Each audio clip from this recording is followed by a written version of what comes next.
Good morning, students. We were covering the fifth lesson of history, okay, and we were carrying forward with the heading, okay, causes of the revolt of 1857, okay, and we have studied yesterday that okay, it was due to the policies, the British policies, that the Nawabs, they lose their power, the rulers, okay, they have to give up their kingdoms, okay, and under the section peasants and sepoys, we studied that the peasants, they had to pay high revenue to the British Empire. Okay, they were the worst sufferers. Okay, many land revenue settlements were introduced by the British in our country, but all were failure as far as the peasants' life was concerned. Okay, so I have given you the. I hope I have given forwarded in the group the content that is related to the causes of the revolt of 1857. Hope you have read that. Okay. Now let us try to understand what were the causes. Okay. See, the biggest challenge to British authority, it came in 1857. Okay. In this year, the people of India rose up against them. The uprising was a culmination of the okay accumulated grievances of the people against the tyrannical British rule. Okay तो ये जो British शासन था, जो British शासन जो हमारे देश के ऊपर था, okay, it was a kind of a tyranny. Tyranny क्या होता है? Tyranny is a kind of a government in which the ruler, okay, they are not ready to listen to the demands of the people. They are just interested in imposing their own rules, own regulations. ठीक है ना? तो what we see is several causes. Have a look. Several causes were responsible. Yes. Morning, ma'am. Good morning. Several causes were responsible for the revolt of 1857. 1857 के क्रांति के पीछे बहुत सारे कारण थे. ओके, और we can say these are as follows. ठीक है ना? ये एक बहुत ही इंपॉर्टेंट टॉपिक है और ये हाई स्कूल में भी आता है. Okay, this revolt of 1857, it is an important topic because okay, revolt of 1857 is known as the first war of independence. हमारे देश का जो है पहला स्वाधीनता संग्राम इसको कहा गया है. और इसको इसलिए पहला स्वाधीनता संग्राम कहा गया है क्योंकि बहुत संख्या में जो है, ज़्यादा संख्या में लोग जो हैं इसमें पार्टिसिपेट होने का प्रयास करते हैं. और अगर आप अपने lesson glimpses of the past, okay, English की जो लेसन है उसको लेके अगर आप आगे बढ़ते हैं तो आप देखते हैं कि ओके, ये जो रिवोल्ट था, ये पहला वॉर ऑफ इंडिपेंडेंस था जरूर, लेकिन चूंकि इसका कोई एक स्ट्रॉन्ग लीडरशिप नहीं था और ना ही जो है ओके, ये जो है उतना जो सिपाहीज थे, ठीक है ना, जो सिपाही लोग जो थे जिन्होंने विद्रोह किया था, उनके पास इतनी जो है व्यवस्था नहीं थी. फिनेंशियली वो लोग इतने स्टेबल नहीं थे. उनके पास आर्टिलरी नहीं थी कि वो ब्रिटिश साम्राज्य का जो है मुकाबला कर सके. और सबसे बड़ी बात, lack of a strong leadership. This was one more and an important reason. Okay, then the other reason was financial problem. Okay, military problem was there. और दूसरी चीज, ये खाली जो है उत्तर भारत में जो है केंद्रित होके रह गया. ओके, देश के अलग अलग क्षेत्रों में इसका प्रभाव नहीं देखा गया. ठीक है ना? तो आप देखेंगे कि ये जो 1857 की क्रांति है, इसका जो बैकग्राउंड है वो ब्रिटिश शासन में जो है बहुत पहले से जो है इसका बैकग्राउंड तैयार हो चुका था. And now we will try to take up the first cause, that is the economic cause which we were doing yesterday. Okay, see, economic cause. Now when we take up the economic cause, what we see the British, okay, they demanded what? British demanded high revenue. क्या करे लड़कियां तो? High land revenue, okay, from the peasants. देखो आर्थिक कारण क्या था, ठीक है ना? इस विद्रोह के पीछे आर्थिक कारण क्या था? इकोनॉमिक मतलब आर्थिक, ओके. और आर्थिक कारण में हम देख रहे हैं कि जो अंग्रेज हैं वो क्या चाह रहे हैं, वो हमारे जो किसान है, भारतीय किसानों से जो है ज्यादा से ज्यादा जो है वो लगान वसूलने का प्रयास कर रहे हैं। हमने देखा कि एक के बाद एक 3 लैंड रेवेन्यू सेटलमेंट्स जो है इंट्रोड्यूस किए जाते हैं। अब इसके वजह से क्या होता है, देखो इसके वजह से जो पीसेंट्स हैं वो सबसे ज्यादा सफर करते हैं, क्योंकि किसी भी लैंड रेवेन्यू सेटलमेंट में जो है उनका जो है उनके जो इंटरेस्ट है उसको कोई नहीं देख रहा है। More over the British took a large part of their produce। वो लोग जो कुछ भी उत्पादन कर रहे थे ये आवाज कहाँ से है? उनसे जो है अंग्रेज क्या कर रहे थे, I have told you revenue is collected in 2 forms. जो लगान होता है वो 2 तरीके से वसूला जाता है, एक कैश में, एक काइंड में। कैश में आप से तय किया जाता है कि अगर आपके 5 केजी कुंटल गेहूं अगर आपका उत्पादन होगा तो ठीक है ना, तो उसके जो अमाउंट होगा, ठीक है ना, उसको बेच के जो आपको अमाउंट मिलेगा उसका 10वां हिस्सा जो है लगान के रूप में देना होगा। तो उसमें क्या होगा, उसमें आप कैश देंगे।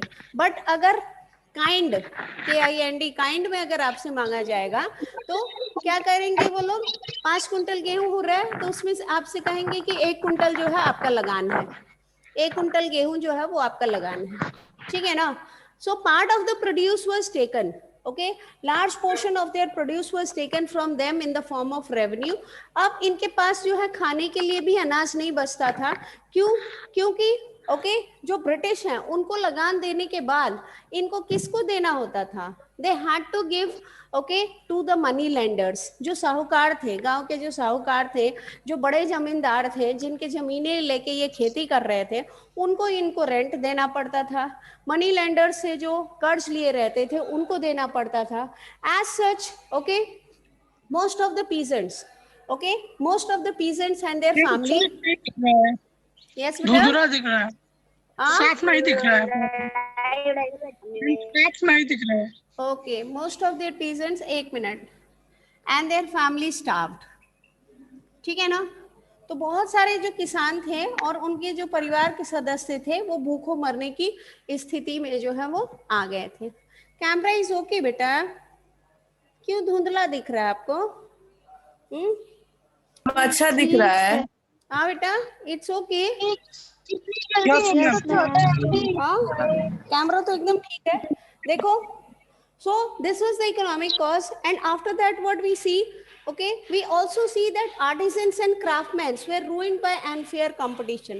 आपको मैंने ये बताया था one way trade, the other reason, this was the first reason। The second economic cause was the British followed a system of one way trade, ठीक है ना, system of one way trade.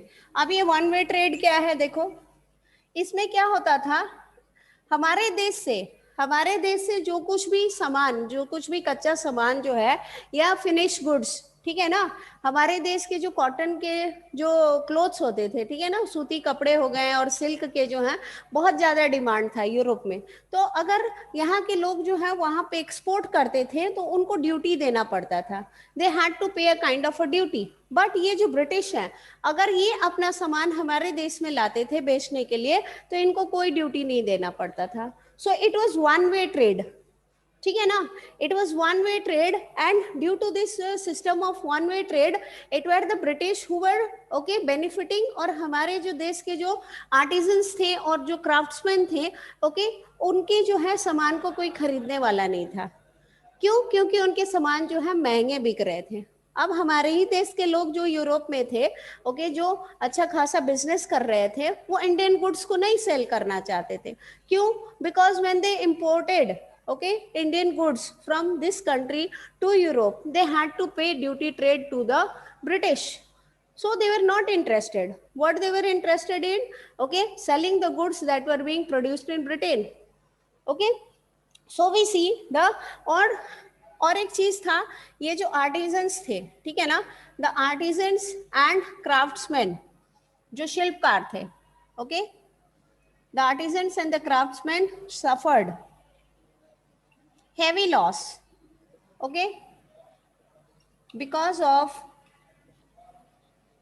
okay, finished goods, जो finished goods जो Britain से बन के आ रहा था, okay, because of finished goods coming from Britain. We know this कि ब्रिटेन में जो है, ओके, औद्योगिक क्रांति हो गई है, इंग्लैंड में जो है औद्योगिक क्रांति हो गई है, industrial revolution has taken place, and due to this industrial revolution what has happened, okay, and many new inventions have taken place. The spinning jenny has been introduced, has been invented, the power loom has been invented, steam engine has been invented, and due to this what is happening, okay, all the raw materials, कच्चा सामान जो है India से चला जा रहा है और वो वहां पे फिनिश गुड्स में कन्वर्ट होके वापस हमारे मार्केट में आ जा रहा है. तो अगर हमारे शिल्पकारों के पास, हमारे जो आर्टिजन्स हैं, इनके पास अगर कुछ कच्चा सामान है और उससे वो कुछ बना भी रहे हैं तो उनको खरीदने वाला कोई नहीं है, ठीक है ना. क्यों? खादी को अगर आप कंपेयर करेंगे स्विस कॉटन से, ठीक है ना, स्विस कॉटन को अगर आप कंपेयर करेंगे खादी से, जिनके कपड़ों के जो दुकान उकान होंगे बच्चों के, उनको पता होगा, अपने पेरेंट्स से अगर पूछेंगे तो वो बताएंगे कि स्विस कॉटन जो है बहुत ही आरामदायक होता है, मुलायम होता है, आरामदायक होता है और वो सस्ता भी होता है. लेकिन अगर आप खादी ले रहे हैं उसके मुकाबले, तो खादी जो है वो खुरदरा होता है और क्या होता है, वो महंगा होता है, ठीक है ना. तो गुड्स के बाद क्या लिखेंगे? गुड्स कमिंग फ्रॉम ब्रिटेन, बेटा, गुड्स कमिंग फ्रॉम ब्रिटेन. कैमरे को छूंगी तो वो हिल जाएगा. Okay, now it is visible. Yes, ma'am. Okay, ठीक है ना. और तीसरा कारण क्या था? What was the third economic cause? See, in the economic cause what we see, the third economic cause was that, हम देख रहे हैं कि हमने क्या देखा, हमने देखा कि लॉर्ड डलहौजी क्या कह रहे हैं. लॉर्ड डलहौजी कह रहे हैं कि बहादुर शाह जफर के बाद जो है उनके परिवार का कोई भी सदस्य रेड फोर्ट में नहीं रहेगा. ओके, ठीक है ना. उसके बाद जब लॉर्ड कैनिंग आ रहे हैं, लॉर्ड कैनिंग कह रहे हैं कि बहादुर शाह के बाद जो है उनके किसी भी संतान को जो है मुगल बादशाह की जो है उपाधि नहीं दी जाएगी. They were simply called, they will be simply called the princesses. So we see the old ruling classes were displaced by the British. So we see these Mughals, who are they? They are the old ruling classes. The old ruling classes, okay, were displaced by the British. ठीक है ना.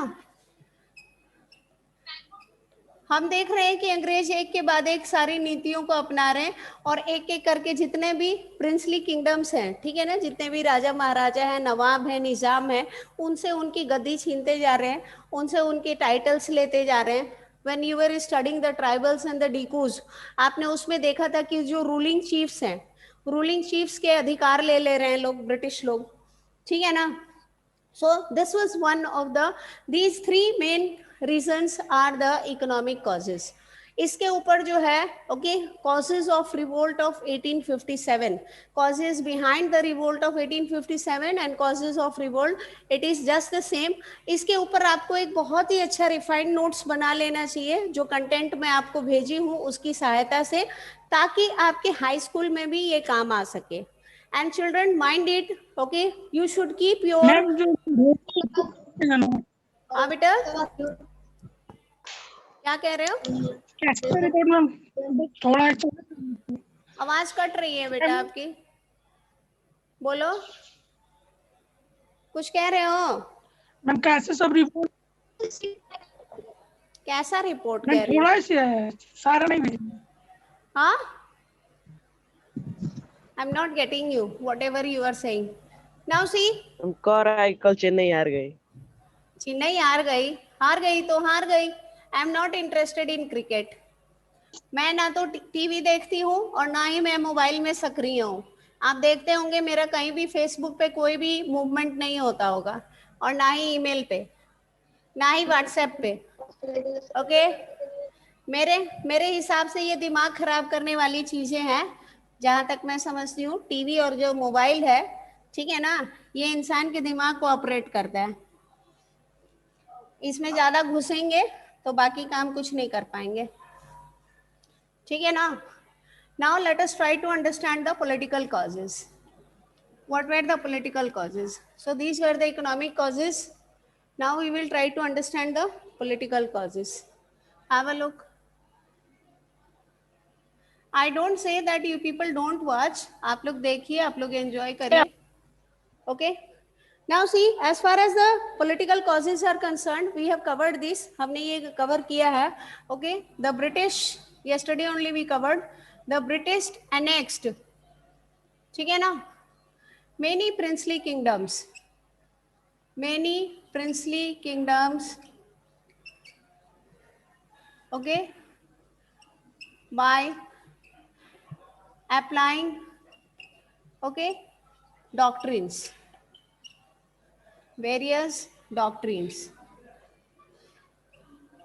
ठीक है ना।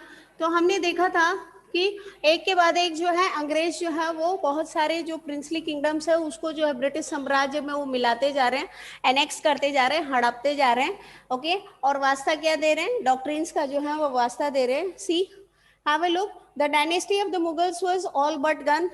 अगर हम बहादुर शाह जफर को लेते हैं तो हम देखते हैं कि उनके वंश का जो है एक तरीके से ये लोग अंत कर चुके हैं अंग्रेज। क्यों? क्योंकि बहादुर शाह के बाद जो है वो किसी को एक्सेप्ट नहीं कर रहे हैं as the future ruler, okay. Then we also see Rani Lakshmibai.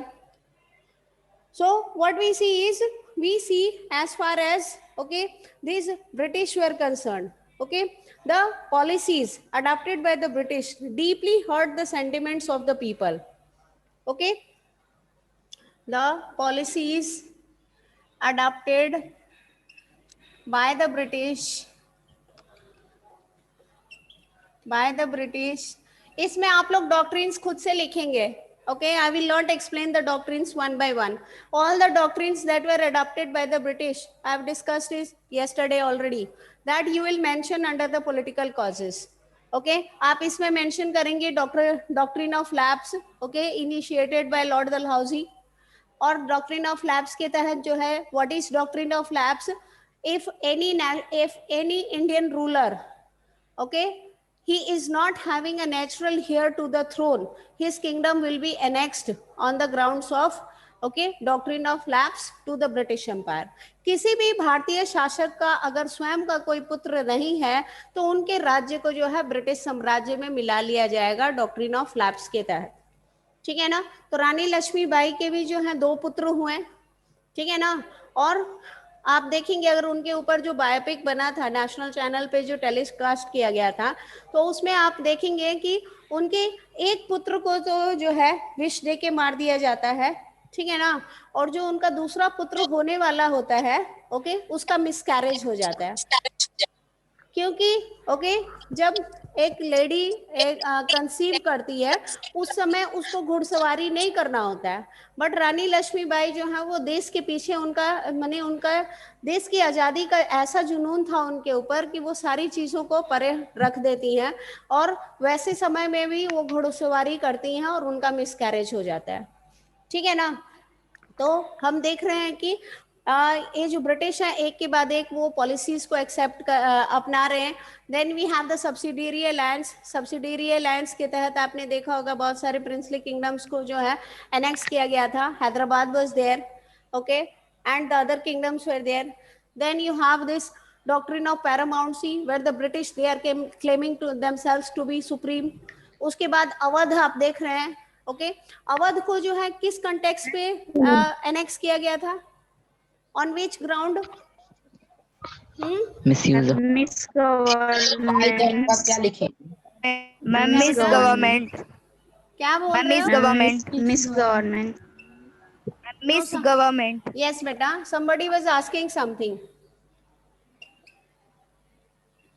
See, the policies adopted by the British, okay, deeply hurt the sentiments of the people, especially the Yes, ma'am. sepoys, okay, especially the sepoys, जो सिपाही थे, okay, उनके जो भावनाएं थी उनको ठेस पहुंचा, ओके, कहाँ के सिपाहियों को, ओके, बिलोंगिंग टू अवध, ठीक है ना। तो हम देख रहे हैं कि अवध को जो है, Awadh was annexed, Awadh was annexed on the ground of misgovernment, on the grounds of, who was the ruler there, वहां के शासक कौन थे। अवध को जब एनेक्स किया गया था तो वहां के शासक कौन थे, who was the ruler. Wajid Ali Shah, मुंह में ही बोलोगे, हाँ? It was Wajid Ali Shah. He was the Nawab of Awadh when Awadh was annexed, okay, to the British Empire. ठीक है ना। तो बहुत सारे भारतीय जो ब्रिटिश जो सेना थी उसमें जो सिपाही थे वो अवध को बिलोंग करते थे। तो जैसे ही उनको पता चलता है कि अवध के जो राज्य है उसको जो है इस कारण से जो है ब्रिटिश साम्राज्य में मिला दिया गया है क्योंकि वहाँ के नवाब को जो है शासन करने नहीं आता है।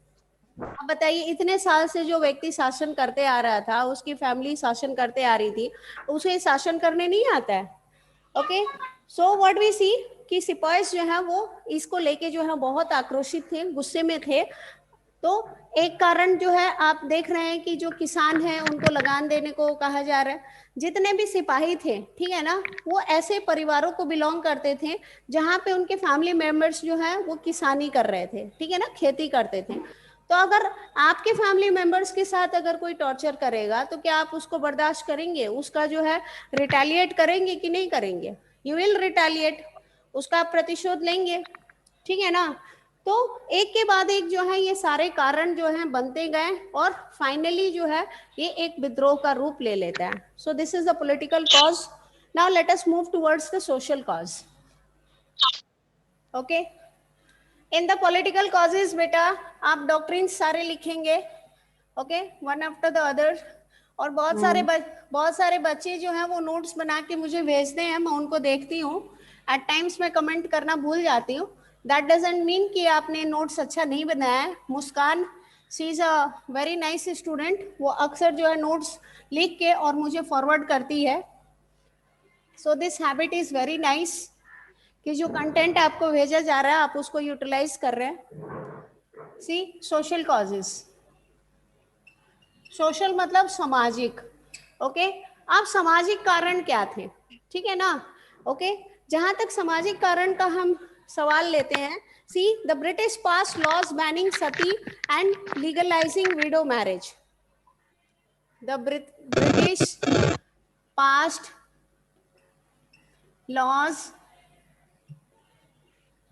This is an very interesting topic, okay. अगर इसको आप ध्यान से समझेंगे तो ये आगे चल के आपको हाई स्कूल में बहुत ही काम आएगा, ठीक है ना।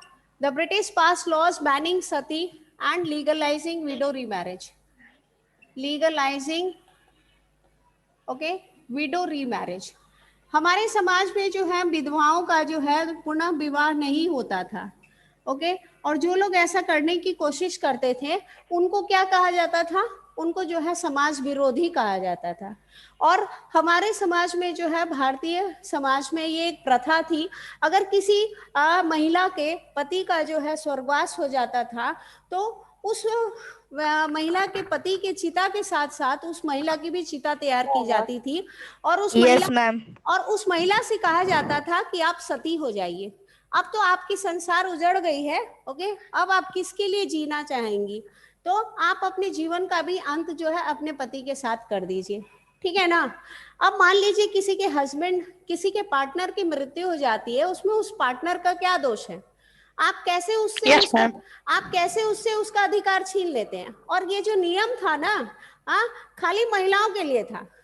जिन पुरुषों की, ओके, जिन पुरुषों की पत्नियां गुजर जाती थी उनसे नहीं कहा जाता था कि आप जाके चिता में जल जाइए, उनको परमिशन दिया जाता था कि आप अपने वंश को चलाने के लिए दूसरा विवाह कर लीजिए, ओके।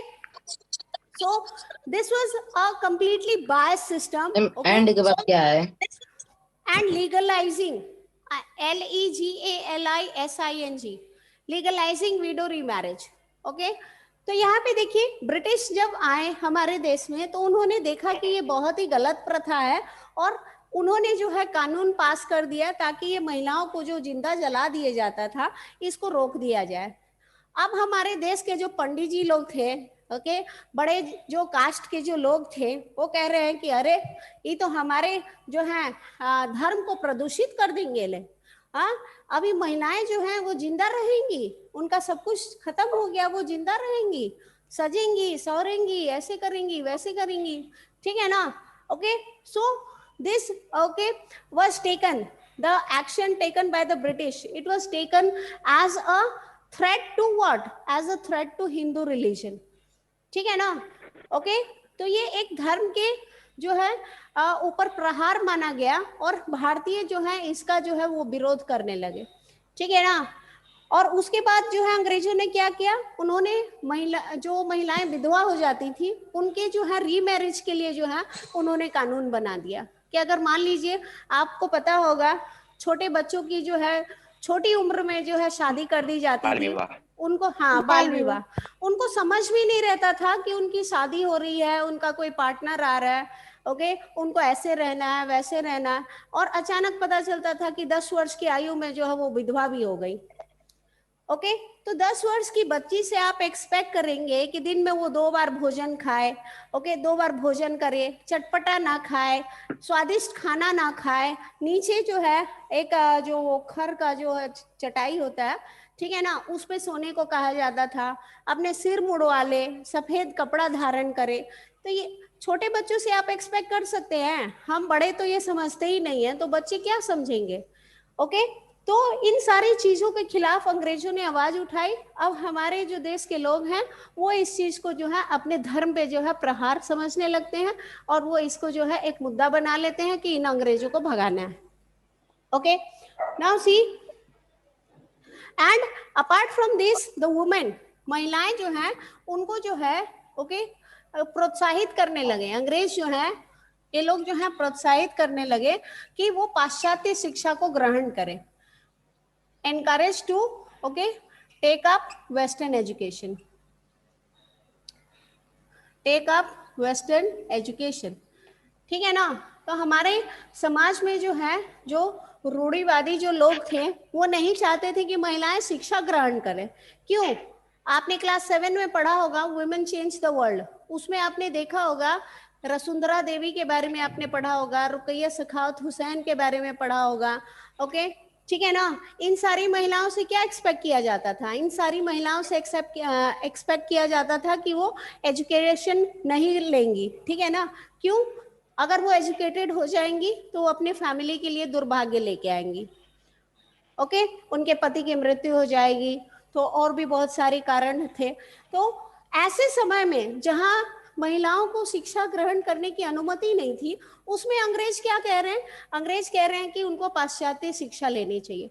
अब when you are going for western education you will be okay attempted to what, you will be attempted to western lifestyle, ठीक है ना। Now the ladies who are maintaining purdah, सिर के ऊपर पल्लू ले रही हैं, ठीक है ना, अपने घर में जो छोटे छोटे बच्चे हैं उनको भी विपुल जी, अतुल जी नाम लगा के बोल रही है, रेस्पेक्ट दे रही है। अब वो वेस्टर्न स्टाइल के कपड़े पहनने लगेंगी, बड़े लोगों के घर के जो सदस्य हैं उनके साथ तर्क करेंगी। ये सारी चीजें जो हैं हम भारतीय जो थे ओके जो पुराने ख्यालात के लोग थे उनको ये पसंद नहीं आया। तो ये सामाजिक कारण थे, okay, these were the social causes. There were other also social causes, okay.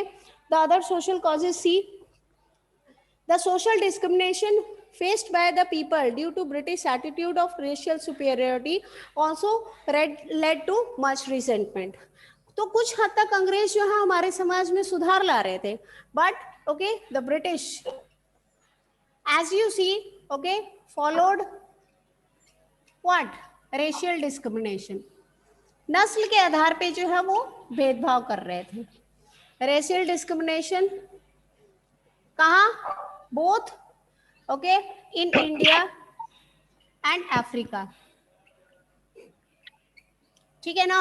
Mahatma Gandhi के ऊपर अगर आप जो बायोपिक बनी है उसको अगर आप देखेंगे तो उसमें आप क्या देखते हैं, उसमें आप देखते हैं के ऊपर उनको भेदभाव, Okay, what you see, this statement was written everywhere. Dogs and Indians not allowed. ठीक है ना?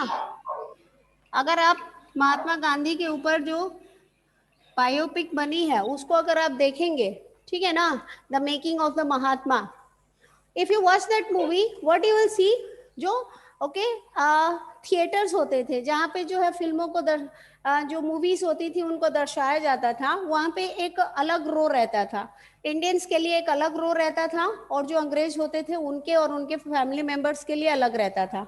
और जहाँ पे अंग्रेज बैठते थे, उनके परिवार के सदस्य बैठते थे, वहाँ पे लिखा रहता था dogs and Indians not allowed.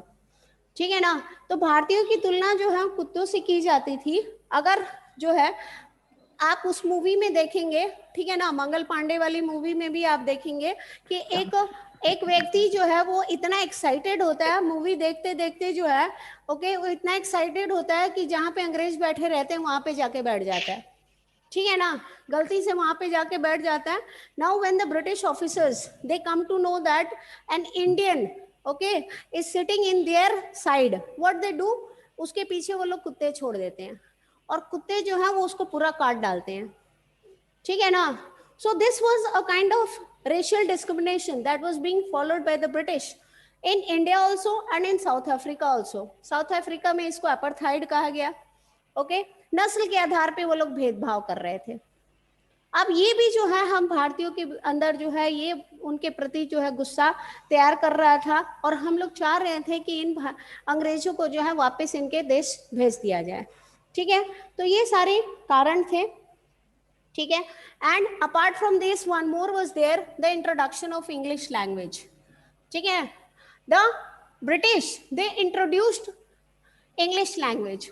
उनका जो है ये अंग्रेजी शिक्षा का प्रचार प्रसार करना, उसके पीछे कारण क्या था?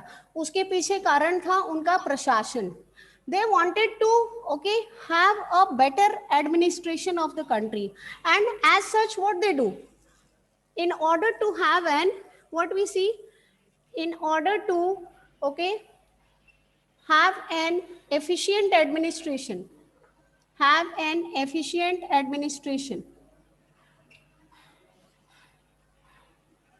administration of the country, the British introduced English language, introduced English education.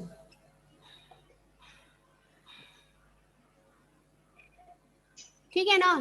तो अंडर ब्रिटिश गवर्नमेंट ये जो ऑफिशियल्स जो काम कर रहे थे, जो अधिकारी लोग काम कर रहे थे, वो अच्छे से जो है ब्रिटिश जो हुकूमत है उनकी ऑर्डर्स को समझ सके, उनके इच्छाओं को जो है वो अच्छे से जो है फॉलो कर सके।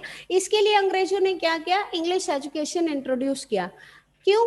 क्योंकि वो एक ऐसी क्लास को तैयार करना चाहते थे। They wanted to create a class of people who would help them in administrating the country well, who would help them in understanding what they wanted from the Indians and how they could efficiently ruin the country.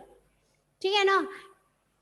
तो हम देख रहे हैं कि this English education, ये जो पाश्चात्य शिक्षा की बात हम कर रहे हैं, इसको जो है हमारे देश के जो धर्म गुरु हैं, the religious thinkers were there, the philosophers were there, they accepted it as a Mahatma Gandhi भी जो है इस इंग्लिश एजुकेशन के खिलाफ थे। वो नहीं चाह रहे थे कि इंग्लिश एजुकेशन, वो उनके हिसाब से इंग्लिश एजुकेशन जो है हम भारतीयों को जो है अंग्रेजों को गुलाम बना रहा था। This English education was making the Indians slaves of the British Empire. हो गइल बा ना। See again this person he has started. अधिक के मान लो ना हो, गर्मी में होई, देखो गर्मी में ना होई। सी बन गइल बा ठीक, लेकिन जान तू का भइल बा? Have a look. In order to have an efficient administration of the country, the British, here I will write, the British introduced English education. The British, they introduced English education, and we also see that railways was introduced. The railways was introduced. The railway lines were laid to connect people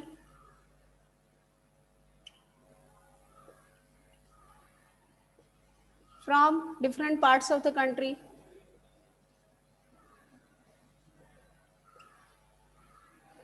Parts of the country. All this was done for the betterment. कुछ जो है स्वार्थी इच्छाएं थी अंग्रेजों की, लेकिन हम देख रहे हैं कि आज के डेट पे हम इन चीज़ों का लाभ ले रहे हैं. रेलवे जो सिस्टम वो लोग जो हमारे देश में इस्टेब्लिश करके गए उसका हम लाभ ले रहे हैं. इंग्लिश एजुकेशन का हम लाभ ले रहे हैं. अगर हमारे देश के जो समाज सुधारक थे, सोशल रिफॉर्मर्स थे, okay, many social reformers, okay, ठीक है ना, accepted या फिर advocated, they advocated English education. Okay, अगर आप दयानंद सरस्वती की बात करते हैं, ठीक है ना, सी दयानंद सरस्वती ने एक बहुत ही अच्छा स्लोगन दिया था. Give the slogan, okay, see back to the Vedas, back to the Vedas. See, Dayanand Saraswati, he was one of the social reformers, okay, and what he wanted the Indians to take benefit of this English education, but he also wanted the Indians not to follow their glorious past. ठीक है ना, हमारा जो हमारी जो भारतीय संस्कृति है, ओके, ये अपने आप में ही बहुत महान कहलाती है और ये विश्व की एक सबसे पुरानी और सभ्य संस्कृतियों में से एक है. तो दयानंद सरस्वती जो हमारे समाज के जो सुधारक थे उस समय, उनका कहना था कि हमें जो है अपने वेदों के ज्ञान को जो है नहीं भूलना चाहिए. पाश्चात्य शिक्षा जरूरी है, हमें जो है पाश्चात्य शिक्षा को ग्रहण करना चाहिए, लेकिन साथ ही साथ जो है हमें अपने वेदों के ज्ञान को जो है अपने साथ लेके जो है चलना चाहिए. We should not give up the Vedas, because the Vedas, they have immense knowledge about every aspect of our life. Okay, but on the whole, there were okay, people who were against this English education. As I have told you, Mahatma Gandhi, he thought that English education was making Indians slaves of the British Empire.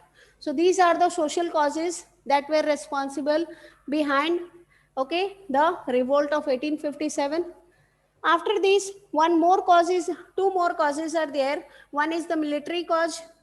Okay, जो military cause है उसी को हम immediate cause के रूप में भी देखते हैं.